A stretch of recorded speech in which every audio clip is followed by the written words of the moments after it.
মসজিদে ফজরের আজান দেওয়ার কারণে তাকে হত্যা করা হলো। শুনে যান, মসজিদের মিনার থেকে ভেসে আসা ফজরের আজান, যে আজান ঘুমন্ত নগরীকে জাগিয়ে তোলে কল্যাণের জন্য, ঘুমন্ত মানুষকে আহ্বান জানায় আল্লাহর পথে। কিন্তু কে জানতো এই পবিত্র আজান কারো কাছে ঘুমের ব্যাঘাত মনে হবে, আর তুচ্ছ সেই অজুহাতে ঝরে গেল একজনের প্রাণ। শরীয়তপুরের জাজরায় ঘটে যাওয়া ঘটনাটি আমাদের বিবেককে কাঁপিয়ে দেয়। বিএনপির নেতা খবির চেয়েছিল সর্বদা ন্যায়ের পথে থাকতে। তার অপরাধ ছিল তিনি ন্যায়ের প্রতিবাদ করেছিল, কিন্তু তার প্রতিদান হিসেবে পেয়েছিলেন মৃত্যু। যেই বুকে তিনি আল্লাহর নাম জপতেন সেই বুকেই আঘাত করলো হিংসার অপরাধে। যে মানুষটি মসজিদের কমিটিতে ছিল, মসজিদের উন্নয়নের জন্য কাজ করতেন, সমাজের হয়ে কাজ করতেন, সমাজের হয়ে কথা বলতেন, আজকে সেই সমাজেই তিনি আর বেঁচে নেই।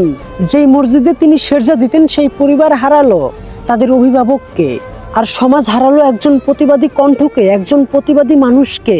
এই মৃত্যু শুধু খবির সর্দারের নয়, এই মৃত্যু আমাদের মানসিকতার, আমাদের সহনশীলতার। ফজরের আজান দেওয়া কি এতটাই অপরাধ ছিল, নাকি আমাদের ভিতরের পশুত্ব আজ এতটাই নিচে নেমে গেছে যে সামান্য তর্ককে জের করে আমরা মানুষকে মারতেও দ্বিধা করি না?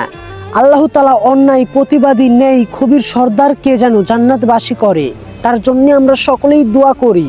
আর আমরা যারা বেঁচে আছি তারা নিজেরাই নিজেকে প্রশ্ন করি, আমরা কি সত্যিই মানুষ হতে পেরেছি? আমাদের মধ্যে কি মানুষত্ব আছে? আমরা তো মানুষকে মানুষ মনে করি না। নয়তো আজান দেওয়ার জন্য আমরা কারোর সঙ্গে এমনটা করতে পারি, এমন নিকৃষ্ট কাজ করতে পারি? আমরা আজ মানুষ হিসেবে লজ্জিত, আমরা ঘৃণিত।